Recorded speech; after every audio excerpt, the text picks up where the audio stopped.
옛날에 방학 때가 되면 저희 사촌이 서울에서 살아서 이제 방학 때가 되면 사촌 집에 놀러를 가요. 그러면 가서 보면 되게 부러워요. 서울에 사는 동생들 이렇게 보면 너무 부러워요. 이 도시의 집에서 조금 풍요로운 삶들을 살아가는 게 너무 부러운 거예요. 시골집은 여러분 아시잖아요. 최고 불편한 것 중에 하나가 화장실 되게 불편하거든요. 화장실 가기가 너무 힘든데 도시에 가면 너무 깔끔하게 만들어진 그걸 보면서 그런 마음이 어릴 때 품어졌던 것 같아요. 나도 좀 도시에서 조금 부유한 집에서 태어났으면 어땠을까라는 생각을 해보게 돼요. 그래서 물론 대기업 그런 집안은 아니라고 하더라도 적어도 어느 정도 되는 집안에서 도시에서 좀 풍요롭게 살아갔다고 하면 좀 어땠을까라는 부러움의 마음을 좀 가지고 산 적이 있습니다. 여러분 그런 생각 해보셨습니까?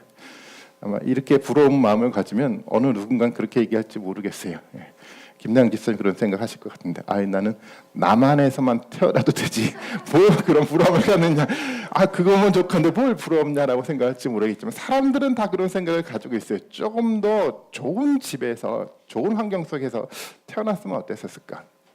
아버지가 부유하면 어떻습니까? 아버지 부유함 때문에 우리도 어떻게 되죠? 그 부유함을 갖게 됐잖아요. 누리게 됐잖아요. 좋은 아버지 밑에 있었으면 좋겠다라는 생각이 좀 들어요. 여러분 어떤 아버지 밑에서 어떤 가족 속에서 여러분들은 살아가고 싶으십니까? 궁극적인 어떤 가족이 돼가야 될까요? 하나님의 가족이 되면 되지 않을까요? 하나님이란 풍요한 삶들을 우리에게 보여주시고자 하는 하나님이 우리의 아버지라고 한다면, 하나님을 통해 주어지는 가족의 구성원이 된다고 한다면 어떤 일이 우리 가운데 주어질까요? 하나님의 모든 것들이 다 우리에게 주어지는 축복이 우리 가운데 있지 않겠습니까? 여러분 그래서 살아가면서 내가 이 세상 살아가면서 난 이렇게 부족한 가운데 태어났을까라고 고민하지 마시고 우리의 삶을 어디에 집중하면 되죠? 하나님의 가족이라는 것에 집중하고 살아가면 그 놀라운 복이 우리 가운데 충분하게 이루어질 수 있을 거라 믿습니다. 오늘 어려운 주제를 가지고 좀 이야기를 좀 하려고 해요. 오늘 본문의 이야기는 아브라함의 이야기를 통해서 이신칭이란 개념들을 사도 바울이 설명을 하고 있기 때문에 이 주제로 좀 여러분들과 좀 나눔을 좀 하려고 합니다. 하나님은 아브라함을 의롭다라고 인정을 해주셨어요. 그것을 이제 용어로 칭의라고 이야기를 합니다. 칭의. 그래서 칭의라는 이 개념을 다루는 이 교리가 칭의론, 기독론이라고 얘기를 하는데, 사실은 기독교 역사에서는 굉장히 중요하게 칭의론이 다루어져 왔어요. 굉장히 많은 사람들이 이 부분들을 가지고 이야기를 하고 토론하고 수없이 다양한 관점들을 가지고 이야기를 해왔고요. 너무도 중요하기 때문에. 근데 사실 그래서 우리가 이 칭의론을 알기는 알아야 되는데 그 학자들이 했던 수없이 많은 얘기를 우리가 들을 수는 없잖아요.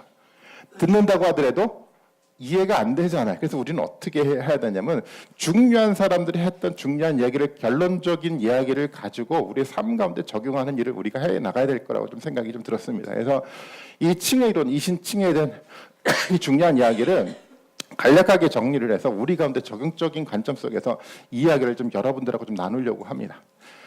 의롭게 되었다, 또 칭의다라고 이야기를 했을 때 칭의의 가장 중요한 개념은 이 개념이에요. 첫 번째, 의롭다 하신다라는 목적이 있는데, 의롭다 우리를 인정해주는 가장 중요한 목적은 우리를 하나님의 가족으로 삼기 위해서 우리를 의롭다 하신 거예요.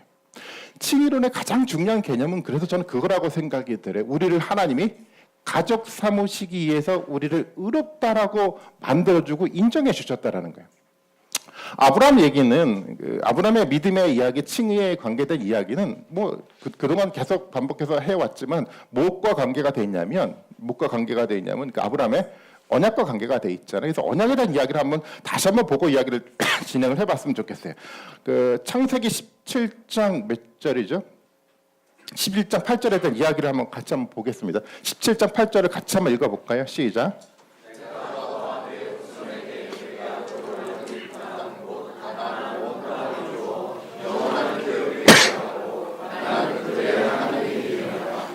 마지막에 중요한 얘기가 있잖아요. 하나님은 누구의? 하나님이 되어주겠다고 약속을 했어요. 하나님이 되어주겠다고 약속하는 것은 어떤 의미죠? 내가 너의 하나님이 되어주겠어. 무슨 얘기죠? 내가 너를 지켜주겠다라고 약속을 하는 거예요. 사람들이 살아가는 삶의 과정 가운데 많은 어려움과 고난이 있는데 고난과 어려움이 있다고 하더라도 하나님은 무슨 약속을 했습니까? 언약 가운데 내가 너를 지켜주겠다고 약속을 했어요. 아브라함의 삶을 통해서도 이게 분명하게 드러났습니다. 이게 아브라함이 나중에 보면 많은 위기가 있었어요. 나중에 뭐 애굽에 가서 위기도 경험하고 많은 위기가 있었는데 매 위기 때마다 누가 지켜줍니까? 하나님이 지켜주는 것을 역사 속에서 창세기 속에서 이야기를 해나가고 있어요. 창세기 이야기는 이야기로 초점들이 많이 맞춰져 있어요. 하나님이 약속을 했는데 내가 너의 하나님이 되어주겠다. 내가 너의 하나님이 되어주겠다. 내가 너를 지켜주겠다고 했던 약속이 얼마만큼 하나님이 신실하게 아브라함을 통해서 만들어져 갔는지를 창세기 저자는 보여주고 있는 겁니다. 뭐 아브라함 때문에 아브라함만 지켰습니까? 아브라함 때문에 누구도 지켰습니까? 조카 롯도 하나님이 지키셨어요. 또 누구도 지켰습니까? 아브라함의 아들이었던 이삭도 하나님이 지키셨어요. 아시는 것처럼 이 이삭은 우물을 파는 사람이에요. 땅을 파기만 하면 뭐가 나옵니까? 우물이 나와요. 누구도 하지 못하는 이 우물을 파는 기술을 가지고 있었는데 이야기를 통해서 창세기는 뭐를 보여주고자 하는 거죠? 이 이삭을 누가 지금 인도하고 누가 지켜나가고 있다라고 얘기를 하고 싶어 하는 거죠? 하나님이 지켜나가고 싶어 한다는, 하나님이 지키고 있다는 이야기를 하는 겁니다. 아브라함 얘기를 통해서 또 롯을 통해서 또 이삭을 통해서 그 외에 많은 믿음의 후손들을 통해서 하나님 분명하게 우리에게 보여주고 있어요. 내가 너를 지키겠다라는 거예요. 언약의 관계가 깨지지 않는 이상 내가 평생토록 너의 마지막까지 내가 너의 하나님이 되어주어서 내가 너를 지키겠다고 약속했던 것이 바로 하나님이라는 거예요. 좀 이 하나님이 되어주겠다는 용어를 가족의 용어로 바꾼다고 한다면 하나님이 어떤 용어로 바꿀 수 있냐면 아버지라는 용어로 바꿀 수 있잖아요. 하나님 우리의 누가 되어주는 거죠? 아버지 가장이 되어준다는 얘기예요. 사도 바울은 이 가족의 용어로 하나님을 표현을 했습니다. 그 로마서 8장의 말씀을 한번 봐볼까요? 로마서 8장 14절 15절 말씀인데 같이 한번 읽어봅니다. 시작.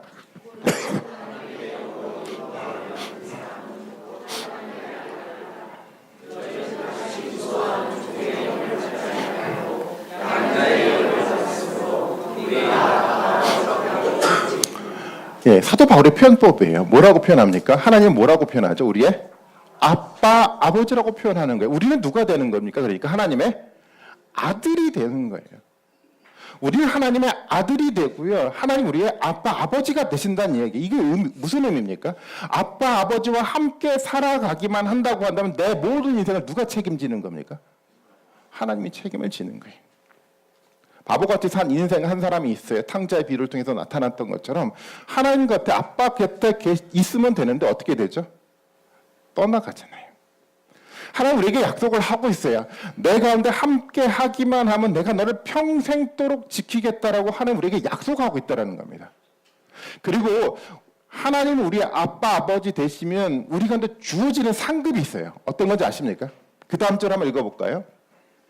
17절의 말씀입니다. 17절만 같이 한번 읽어봅니다. 시작.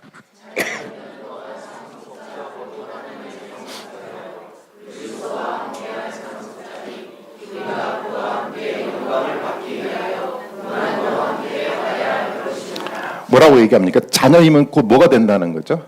상속자라고 얘기를 해요. 뭐를 받는다라는 거죠? 당연하죠. 아버지가 부유하니까 우리는 그 부유함들을 다 받을 수 있는 상속자로 우리를 삼아주시겠다라고 얘기를 하는 거예요. 우리는 무엇을 받습니까? 하나님의 나라라는 그 위대한 상급을 다 우리가 받겠다라고 이야기를 하고 있다라는 거예요. 여러분 믿어지십니까? 안 믿어지십니까? 안 믿어지시나요? 너무도 큰 거라서요. 이야기가 또 마지막에 기록이 돼 있어요. 10절 하반부에 보니까 사실 우리가 이 이야기는 빼고 읽고 싶은데 마지막에 뭐라고 돼 있죠? 영광을 받기 위해서 고난도 함께 받아야 된대요. 아, 이 이야기를 빼고 싶어요. 근데 이 이야기를 사도 바울은 하고 있어요. 더 중요한 얘기가 그 다음에 기록이 돼 있는데 18절이 말씀입니다. 같이 한번 읽어봅니다. 시작.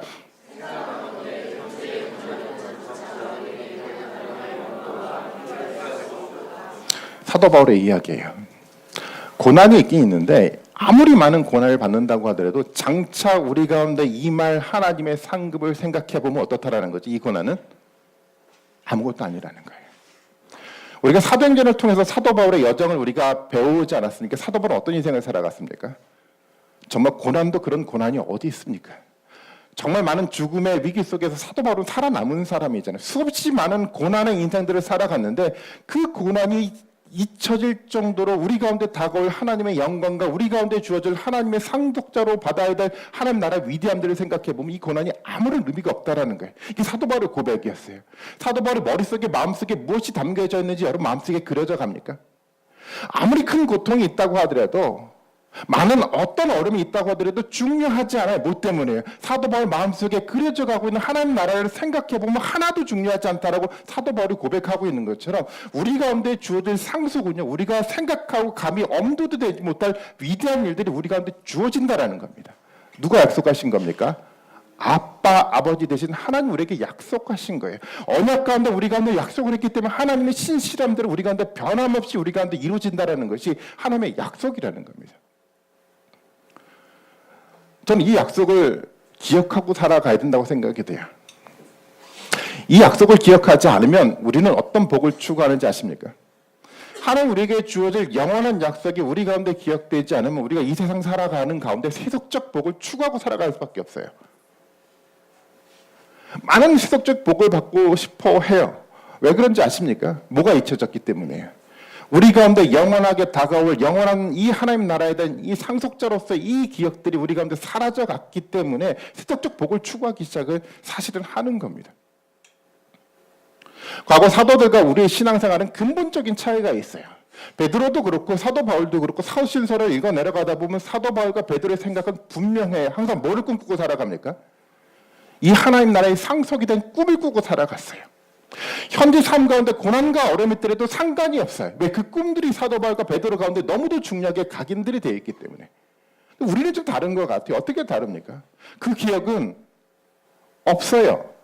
아마득해요. 그러다 보니까 우리는 어떤 복을 꿈꾸고 살아갑니까? 현재의 세속적 복을 꿈꾸고 살아갈 수밖에 없어요. 우리뿐만 아니라 이스라엘 백성도 마찬가지였습니다. 광야에서 이스라엘 백성들이 40년 동안 살아가잖아요. 하나님의 약속을 이스라엘 백성들에게 주었어요. 약속의 땅을 주겠다라고 약속을 했어요. 그런데 40년 동안 살아가면서 그들의 머릿속에 이 약속이 잊혀져 가기 시작을 했어요. 그래서 그들은 뭐를 꿈꾸기 시작합니까? 세속적 복을 꿈꾸기 시작을 했어요. 그들은 애굽에 있었을 때 삶의 방식을 꿈꾸기 시작을 했어요. 세속적인 복들을 추구하면서 하나님의 주고자 하는 이 완전한 나라에 대한 기억들을 까마득하게 잊어버리고 살아갔습니다. 그래서 그들은 광야에서 어떻게 됐습니까? 망했어요. 가나안 땅에 들어간 이스라엘 백성도 마찬가지였습니다. 그들이 가나안 땅에 들어갔는데요. 이제는 가나안 땅에 들어가서 이제 구체적으로 뭐를 실현해 나가야 됩니까? 하나님의 그 꿈들, 하나님 나라를 실현해 나가야 돼요. 근데 그들이 또 뭐를 망각하기 시작하죠?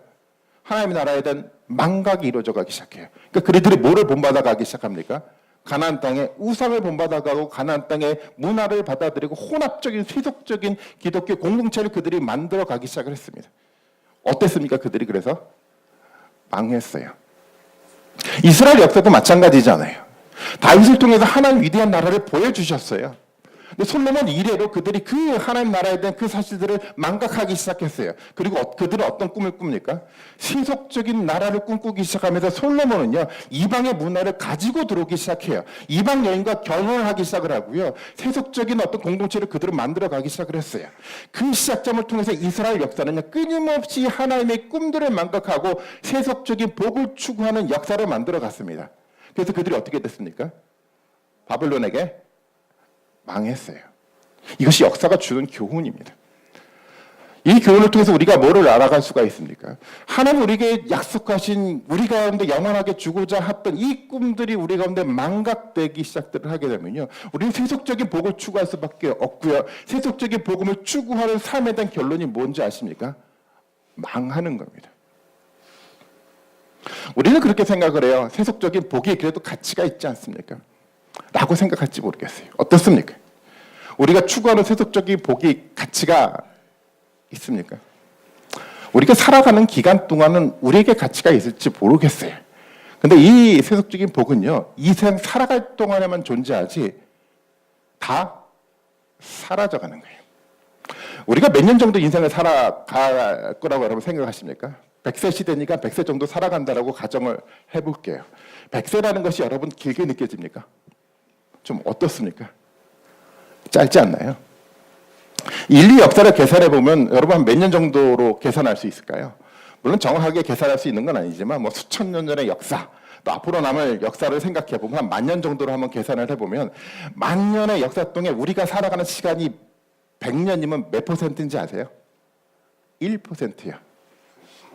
순간이거든요. 인류 역사 가운데 본다고 한다면. 우리가 추구하고자 하는 세속적인 복은요, 순간 있다가 사라져갈 가치 없는 복이라는 거예요. 근데 하나님 우리에게 약속했던 그 복은 어떤 복이죠? 순간 있다 사라질 복이 아니라 어떤 복입니까? 영원하게 우리 가운데 주어질 위대한 복이라는 거예요. 하나님 우리에게 어떤 복을 약속하셨냐면 바로 이 복을 약속하셨어요. 1% 인생 속에서 주어지는 가치 없고 사라져갈 그 복이 아니라 영원하게 우리가 변하지 않게끔 우리에게 주어질 그 위대한 복을 우리에게 하나님이 약속을 주셨다라는 겁니다. 언약이 깨지지만 않는다고 한다면 이 복은 하나님 우리 가운데 약속대로 우리에게 부어주시겠다라고 하나님 우리에게 말씀하셨어요. 한번 지키실까요? 지키실 줄로 믿습니다. 이게 칭의의 굉장히 중요한 개념이었어요. 저는 우리가 하나님 의롭다라고 우리가 인정을 해주셨는데 그래서 우리는 이것을 잊지 말고 살아가야 돼요. 우리가 하나님의 가족이 됐고요. 가족이 됐다라는 것은 우리가 뭐를 받는다라는 겁니까? 하나님의 위대한 나라를 상고로 받는다는 이 사실들을 여러분 머릿속에 마음속에서 잊어버리면 안 돼요. 망각되면 안 돼요. 이것을 끊임없이 마지막 살아가는 순간까지 이것을 붙들고 살아갈 수 있는 힘과 믿음이 우리 가운데 있어야죠. 우리 믿음이 건강하게 만들어져 갈 수가 있다라는 겁니다. 칭이란 두 번째 중요한 개념이야. 칭이라는 것은 뭐를 말하는 거죠? 죄사함을 말하는 겁니다. 이건 우리가 너무 익숙하게 들어서 너무도 잘 아는 거죠. 하나님 우리를 부르셨는데요. 그래서 하나님 우리를 의롭다라고 인정해 주셨는데 그래서 하나님 우리를 뭐라고 얘기하냐면 우리의 죄가 사해졌다라고 인정하는 겁니다.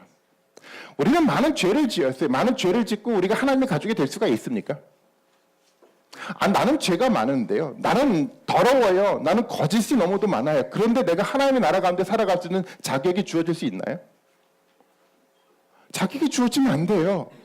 하나님 나라 가운데 거짓이 많고 죄가 많은 사람들이 하나님 나라 가운데 들어가게 되면 그 나라가 하나님 나라가 될 수 있습니까? 아니, 될 수가 없어요. 하나님 나라의 가족이 된다는 것은 우리 가운데 뭐가 존재가 돼 가야 되는 겁니까? 우리 가운데 있었던 수없이 많은 죄가 사해지는 경험을 해나가는 거잖아요. 아브라함도 마찬가지였어요. 아브라함도요. 하나님의 선택받기 전에는 어떤 사람이었습니까? 세속적인 사람이었어요. 우상을 섬기는 사람이었어요. 세상을 섬기는 사람이었어요. 창세기 11장에 보면 바벨탑을 쌓으면서 사람들이 하나님께 도전하지 않습니까? 우리가 하나님께 도전하면서 하늘에 닿아보자라고 했던 그 바벨탑을 쌓는 사람과 아브라함은 다르지 않았어요. 동일한 인간이었어요. 제 가운데 하나님은 아브라함을 선택해서 불러주셨어요. 그것은 무엇을 전제합니까? 우리의 모든 죄를 용서해 주신다라는 전제가 있어요. 칭이라는 건 그래서요, 우리의 죄를 사해 준다라는 겁니다. 그것뿐만 아니라 좀 더 적극적으로 표현한다고 한다면 우리의 죄를 사해 주는 것뿐만 아니라 이제는 우리를 하나님의 거룩한 자녀로 하나님이 인정해 주신다라는 개념이에요. 거룩한 사람이 됐대요. 나는 죄를 많이 지었는데 하나님 거룩한 사람은 나를 봐주시고 실제적으로 그렇게 우리를 이끌어 가신다라고 약속을 하고 있습니다.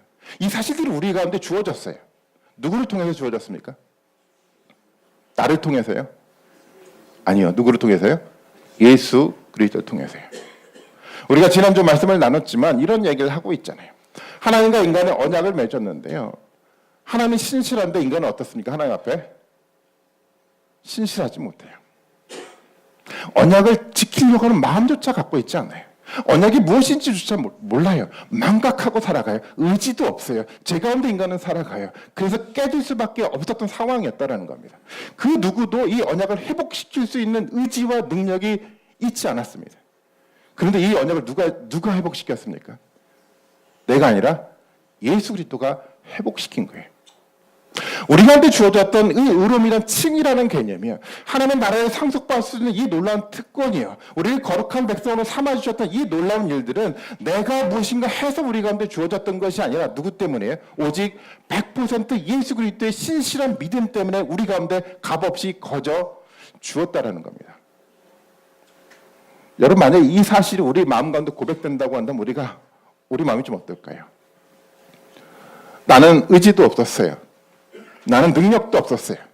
죄에 대해서 둔감했어요.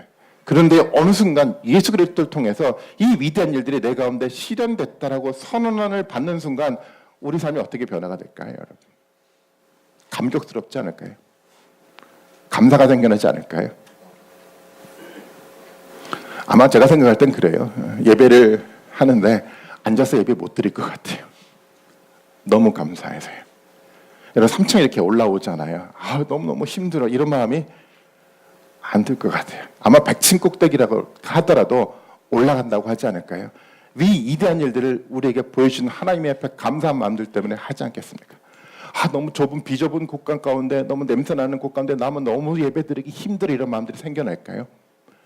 이 위대한 일들을 보여주시는 하나님 우리 가운데 고백된다고 한다면 그런 불평과 그런 어려움도 우리 가운데 싹 사라져갈 것 같아요. 저는 이 예수 그리스도를 통해 주어졌던 이 위대한 역사가 우리 가운데 고백되어야 된다고 생각이 됩니다. 그런데요, 실제적으로 그렇지 않아요. 제 얼굴을 봐주시겠습니까? 다. 거기 안 수그려도 되고요. 제 얼굴 많이 봐주세요.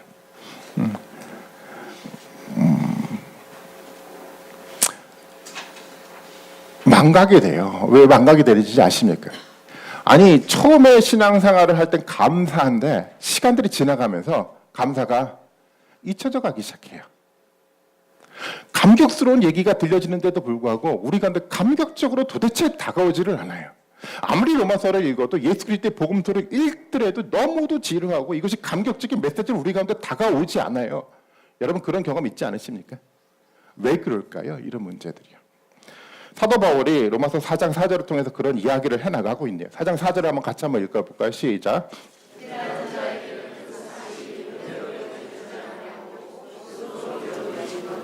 이런 이야기입니다. 일하는 자에게는 삭시 은혜로 여겨지지 않고 보수로 여겨진대요. 사람들이 신앙의 패턴이 변화가 돼가기 시작을 했어요. 내가 신앙생활들을 하는 것을 뭐라고 생각하기 시작하죠?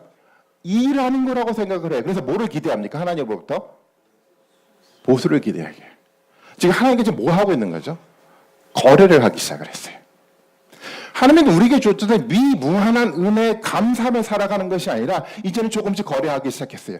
하나님 내가 이만큼 봉사하니까요. 하나님 내가 이만큼 헌신하고 때때로 많은 헌금도 하나님 앞에 드렸으니까 하나님 나에게 뭐를 주셔야 되죠? 복을 주셔야 돼요. 복을 주지 않으면 어떻게 됩니까? 우리의 신앙이.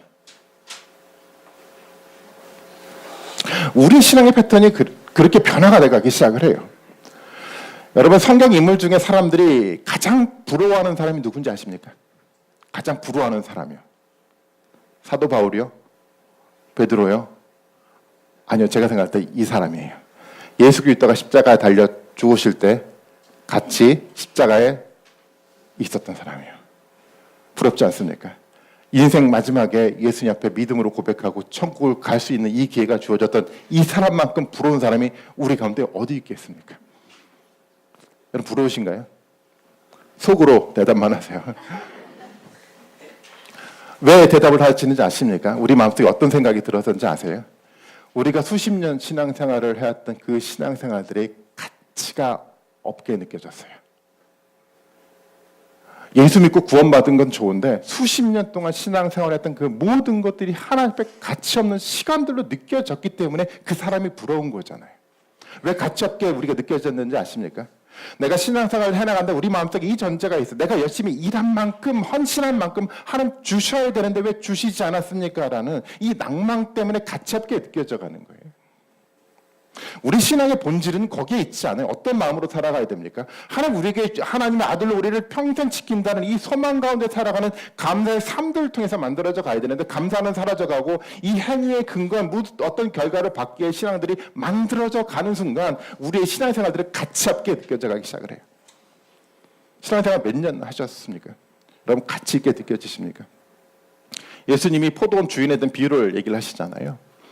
포도원 주인이 있었는데요. 포도원을 갖고 올 사람들을 이제 포도원 주인에게 일을 시키려고 하는데 장터로 나갔더니 노는 사람이 너무 많은 거예요. 노는 사람들이 너무 많으니까 데려다가 뭐를 시킵니까? 일을 시켰어요. 근데 노는 사람 데려다가 일을 시켰잖아요. 그러면 그 노동을 하는 사람 어떤 마음을 가져야 되죠? 감사해야 되죠. 근데 이 주인이요, 아침에도 데려오고 점심에도 데려오고 저녁 때도 이 사람을 데리고 와서 일을 시키고 난 다음에 끝난 다음에 싹쓸 품삯을 주는데, 어떻게 품삯을 주냐면 모든 사람에게 다 동일한 품삯을 줬어요. 어떤 일들이 벌어졌을까요? 아침에 어떤 사람이 불평하기 시작해요. 아니 주인님, 왜 나는 일찍부터 일해서 이렇게 일했는데 나 늦게 온 사람과 왜 페이가, 그 보수가 왜 똑같습니까? 라고 불평을 하기 시작해요. 왜 그렇습니까? 거래를 했거든요. 아니 우리 거저 값없이 살았던 사람을 하나님의 나라 가운데 정착시켜 줬는데도 불구하고 그것은 다 망각하고 내가 무엇인가 행위로 무엇인가 근거 있게 무엇인가 했는데 하나님 내게 왜 반응하지 않습니까? 라는 그 이야기 속에서 이런 불평이 만들어져 가는 거예요.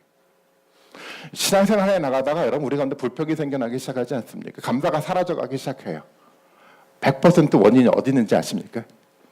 누가 문제가 있어서가 아니고요. 교회에 문제가 있어서가 아니고요. 이 믿음의 이 신앙의 원리가 우리 가운데 사라져갔어요. 하나님의 은혜 속에 주어졌던 이 신앙의 모습은 사라져가고 내가 무엇인가 행위를 통해서 만들어져가는 신학의 이 모습들 때문에 이 감사가 사라져간 겁니다. 사도 바울이 다윗의 이야기를 통해서 얘기를 하고 있어요. 복된 사람은 누군지 아십니까? 값없이 죄사함을 받았다라고 고백하는 사람이 복된 사람이래요. 거저 주신 하나님의 은혜 가운데 살아가는 사람이 하나님의 복된 사람이라는 겁니다. 여러분 칭의는요, 바로 거저 우리 가운데 은혜 가운데 주어졌던 하나님의 복음의 메시지를 받아들이고 그렇게 결단하고 살아가는 사람이 칭의를 가지고 살아가는 삶의 모습이라는 겁니다. 예수님을 통해서 이런 위대한 일들이 만들어져 갔어요. 그렇다고 하면 이제 중요한 이제 마지막 이야기가 남았어요. 어떤 얘기가 남았습니까? 그래 예수님 위대한 일들을 우리 가운데 보여주셨고 위대한 일들을 만들어 갔습니다. 근데 가장 중요한 거예요. 그 예수님의 이야기가 이제 누구의 얘기가 되어가야 되죠? 나의 얘기가 되어가야 돼요. 예수님의 그의 이야기가 그의 이야기로 끝나는 것이 아니라 이제는 나의 이야기가 돼가야 됩니다. 이것이 보다 더 중요한 거잖아요. 하나님 위대한 나라를 우리 가운데 준비시켜 주셨대요. 하나님 예수 그리스도를 통해서 위대한 나라를 우리 가운데 약속하고 준비하고 이뤄간다라고 성경에 이야기를 하고 있어요. 근데 다 중요하잖아요. 그 이야기가 누구의 얘기가 돼야 되냐면 내 이야기가 돼가야 됩니다. 사도 바울은 많은 유대인들과 이 논쟁들을 거쳐가고 있어요. 아브라함과 언약의 관계를 얘기를 하면서 이 믿음의 축복 언약의 결과는 누가 받는 겁니까? 아브라함과 아브라함의 후손이 받는 거예요. 이런 질문을 던지죠. 그래서 누가 아브라함의 후손입니까? 이스라엘 백성들은 그렇게 생각하고 싶죠. 우리는 아브라함의 혈통이니까. 우리는 아브라함이 했던 할례를 받았으니까. 우리는 이 이스라엘 역사 가운데 주어졌던 이 모세 율법을 우리는 붙들고 있으니까 당연히 우리는 아브라함의 후손이라고 생각을 했어요. 바울의 논증은 다릅니다. 아브라함을 의롭다라고 인정을 해준데 언제 의롭다고 인정을 해줬죠? 할례 받기 전이요. 율법이 있기 전에요. 그렇다고 하면 의롭다라고 인정해주는 가장 중요한 근거는 어떤 육체적인 혈통도 아니고 할례도 아니고 율법도 아니고 뭐였었습니까? 온전히 믿음으로 이것이 우리 가운데 주어졌다고 얘기를 하고 있어요.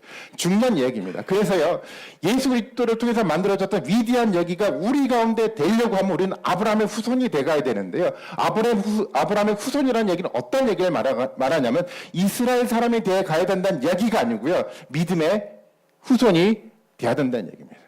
믿음을 가져야지 우리가 이야기가 돼가요. 중요한 얘기가 여기에 남아 있습니다. 그럼 믿음이 도대체 뭡니까, 여러분? 믿음을 뭐라고 여러분 생각하세요? 아브라함을 통해서 보여줬던 믿음이요. 많은 믿음의 선조를 통해서 보여줬던 믿음. 가장 중요한 실제 믿음은 누구를 통해서 우리가 보여줬습니까?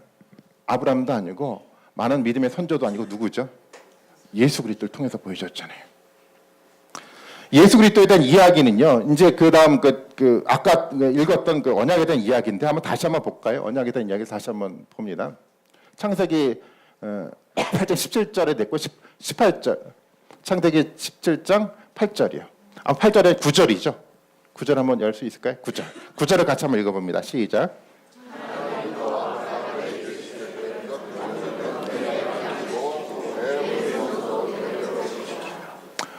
중요한 여기가 여기 나왔어요. 믿음이라고 인정을 해줬던 것은 어떤 얘기죠? 하나님 우리에게 어떤 얘기를 하죠? 언약을 지키라고요. 아브라함의 얘기를 통해서 우리는 좀 더 구체적으로 볼 수가 있어요. 언약을 지킨다라는 것은 어떤 얘기죠? 첫 번째, 하나님의 약속을 기억하는 겁니다. 잊지 않고요. 아브라함을 통해서 얘기를 했잖아요. 아브라함에게 하나님 어떤 약속을 했습니까? 너를 통해서 뭇별처럼 많은 민족을 주겠다고요. 아브라함에게 약속을 했습니다. 너에게 하나님의 약속한 가나안 땅을 주겠다라고 약속을 했어요. 언약을 지킨다는 건 뭐를 잊지 않고 살아가는 거죠? 이 하나님의 약속을 잊지 않고 살아가는 겁니다. 예수님도 마찬가지였잖아요. 이 약속은 예수님은 어떤 단어로 표현하냐면 예수님 이 땅에 오시자마자 했던 첫 번째 얘기가 뭐였다고 얘기했습니까? 회개하라.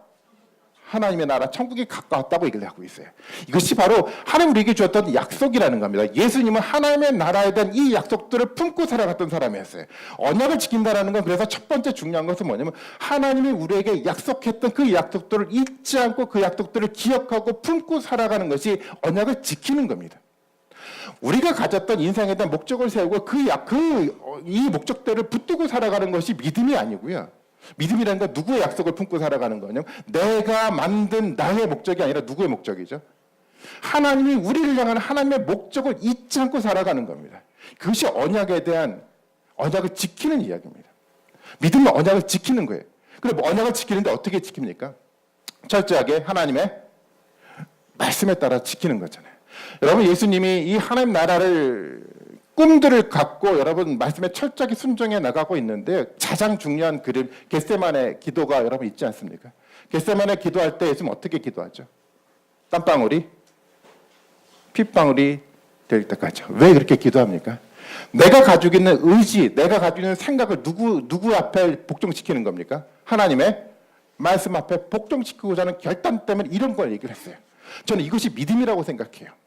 저는 우리가 가지고 있는 믿음이 가볍지 않기를 좀 원하고 있어요. 믿음이 단순하지 않았으면 좋겠어요. 우리를 구원하시는 정말 건강한 믿음은요, 이것을 말하고 있는 것 같아요. 하나님 우리에게 약속했던 그 약속들을 머릿속에서 잊지 않고요. 그것을 꿈꾸며 살아가는 것이 믿음이고요. 그리고 그 꿈들을 이루기 위해서 철저하게 뭐에 복종하는 겁니까? 하나님의 말씀 앞에 복종하는 거예요. 여러분 이거 쉽습니까? 안 쉬워요. 왜냐하면 우리는요, 너무 어려워요. 왜냐하면 우리는 말씀을 배워야 되는데 배울 시간조차 없잖아요. 말씀을 기억하고 암기하고 묵상하고 실천하며 살아가야 되는데 마음에 그런 여유가 존재하지 않잖아요. 예수님처럼요. 이 말씀들을 실현하기 위해서 땀방울이 핏방울이 될 때까지 기도하며 결단하며 나아가는 것이 그것이 뭐죠? 그것이 믿음이에요. 믿음이 어떻게 간단한 단어로 우리 가운데 정의가 되지 않잖아요. 여러분 아브라함도 마찬가지였습니다. 아브라함도 이삭을 바치잖아요. 아브라함 마음속에 그런 생각이 들었어요. 히브리서 기자에 의하면 그렇게 생각을 했죠. 이 이삭을 죽은 자 가운데서 살리실 것을 아브라함은 믿었어요. 왜 이런 믿음이 있는지 아시죠? 하나님은 꿈을 잃지 않았어요. 어떤 꿈을 잃지 않았습니까? 이삭을 통해서 하나님 위대한 나라를 만들어 갈 거라는 꿈이 아브라함 마음속에 사라져가지 않았기 때문에 비록 죽은 자 가운데서도 위대하게 살린다는 믿음이 사라지지 않았다는 겁니다. 그리고 아브라함은요, 자기 아들 이삭을 모리아산으로 데리고 올라가지 않습니까? 산으로 한 걸음 한 걸음 올라갈 때마다 아브라함 마음이 어땠을까요? 차라리 내가 죽는 게 낫지. 사랑하는 아들을 어떻게 죽일 수 있습니까? 한 걸음 걸어 올라갈 때마다 고통스러웠어요. 예수님처럼 정말 땀방울이 핏방울이 될 만큼의 고통스러운 그 산행들을 아브라함이 가고 있었는데 그럼에도 불구하고 아브라함은 어떻게 합니까? 철저하게 순종하면서 그 일들을 이루었어요. 여러분 이것을 믿음이라고 얘기를 해요. 그렇다면 이제 우리의 믿음이잖아요. 우리의 믿음은 어떤 믿음이 돼가야 됩니까? 누구의 믿음을 닮아가야죠? 예수님의 믿음을 닮아가는 거예요. 그 믿음이 있을 때 그 믿음의 공동체 속에서 하나님이 주어지는 그 위대한 약속이 우리 가운데 주어지더라는 겁니다. 우리는 그래서 우리의 믿음의 모습을 그렇게 생각을 해야 돼요. 하나님 우리에게 약속했던 그 약속들을 여러분 망각하면 안 돼요. 우리 가운데 하나님 나라를 이루겠다는 그 꿈도 우리 속에 사라져가면 안 된다는 겁니다. 이것을 기억하고 살아가야 돼요. 그리고 이 꿈들을 이루기 위해서 우리는 어떻게 해야 됩니까? 땀방울이 핏방울이 될 정도로 말씀 앞에 철저하게 순종하겠다는 결단들이 우리 가운데 더불어 있을 때 그것을 뭐라고 얘기하냐면 우리의 믿음이라고 얘기를 하고 있다는 겁니다. 오늘날 저는 그렇게 생각을 해요. 우리의 믿음이 너무 가벼워졌어요. 누군가는 아마 저희 이야기를 들으면 너무 과도하게 이야기한다라고 이야기할지 모르겠어요. 그런데도 불구하고 저는 해야 될 것 같아요. 한국 교회 믿음이요 죽었어요. 저희 얘기가 아니고요. 옥하는 목사님 얘기였어요. 사람들은 그렇게 얘기할지 모르겠어요. 아, 예수님을 믿음으로 고백하기만 하면 돼. 고백하고 교회만 열심히 참석하기만 하면 돼. 예배 가운데 동참하기만 하면 이 믿음을 통해서 우리 가운데 구원이 주어져라고 가볍게 얘기했을지 모르겠어요. 물론 그것을 통해서 믿음이 시작되는 것은 맞습니다. 야고보의 관점 속에서 뭐라고 얘기하는지 아십니까? 말을 하는 믿음은요, 죽은 믿음이에요. 실천이 되지 않는 그 믿음은요, 뭐라고 얘기하는지 아십니까? 마귀 믿음이라고 얘기를 해요. 구원받지 못하는 믿음이래요. 믿음은요, 그렇게 간단한 단어가 아닙니다. 예전 교회에 있을 때 한 청년이 저한테 이렇게 질문을 던졌어요. 신앙생활을 해나가는데 하나님 살아계신 것 같이 느껴지지가 않는데요. 그런 마음이 들지 않습니까? 믿음 생활을 해봤어야지 하나님 살아계심을 경험하죠.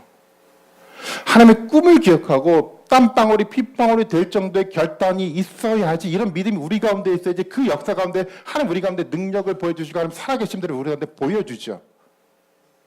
아니, 믿음 생활을 하지 않았는데 우리 가운데 어떻게 하나님의 살아계심들을 우리가 경험할 수 있겠습니까?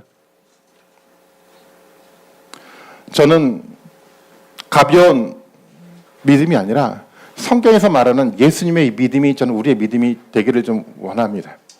신소교회 공동체가 정말 그런 믿음의 공동체가 됐으면 좋겠어요. 많은 사람은 사도 바울이 말하고 있는 것처럼 모든 인류는 죄를 범해서 하나님의 영광에 이르지 못했대요. 하나님의 심판과 사망의 그 눈앞에 우리는 놓여 있다라는 겁니다. 이 우리를 극복시켜줄 수 있는 유일한 길은 예수님의 믿음을 닮아가는 겁니다. 여러분, 지옥이 뭔지 여러분 아십니까? 하나님의 영원한 사망이 뭔지 여러분 아십니까? 사도 바울의 이야기대로 한다고 한다면 그것이 우리 눈앞에 있대요. 이 상황 속에서 우리를 구원해줄 유일한 길이 있다고 한다면 예수 그리스도밖에 없습니다. 예수 그리스도의 믿음을 닮아감들을 통해서 이 위대한 역사가 우리 가운데 주어진대요. 우리를 단순하게 용서해 주시는 것뿐만 아니라 우리를 하나님의 가족으로 삼으시고, 가족이기 때문에 하나님 나라의 모든 상속들을 우리에게 무한하게 주겠다는 하나님의 약속이 우리 가운데 이루어졌습니다. 믿음으로 이제는 우리와 언약의 관계가 깨지지 않는 이상 이 하나님의 약속은 우리 가운데 영원토록 함께 할 겁니다. 여러분, 그 약속을 소망하며 살아가시는 여러분들이 되기를 바라겠습니다. 그래서 여러분, 처음 말씀을 드렸던 것처럼 나는 세상 가운데 부유한 속에서 가족 속에 태어났으면 좋았을 텐데가 아니라 나는 하나님의 가족으로 살아가고 있다는 이 축복된 마음 때문에 감사하며 살아갔으면 좋겠어요. 시온속의 공동체가요, 정말 이 건강한 믿음들을 만들어가기 위해서 몸부림하는 그 과정들을 통해서 그래, 하나님 이 축복된 공동체를 내게 주셨어요. 그래서 내가 감사합니다 라는 고백이 우리 가운데 있기를 원합니다.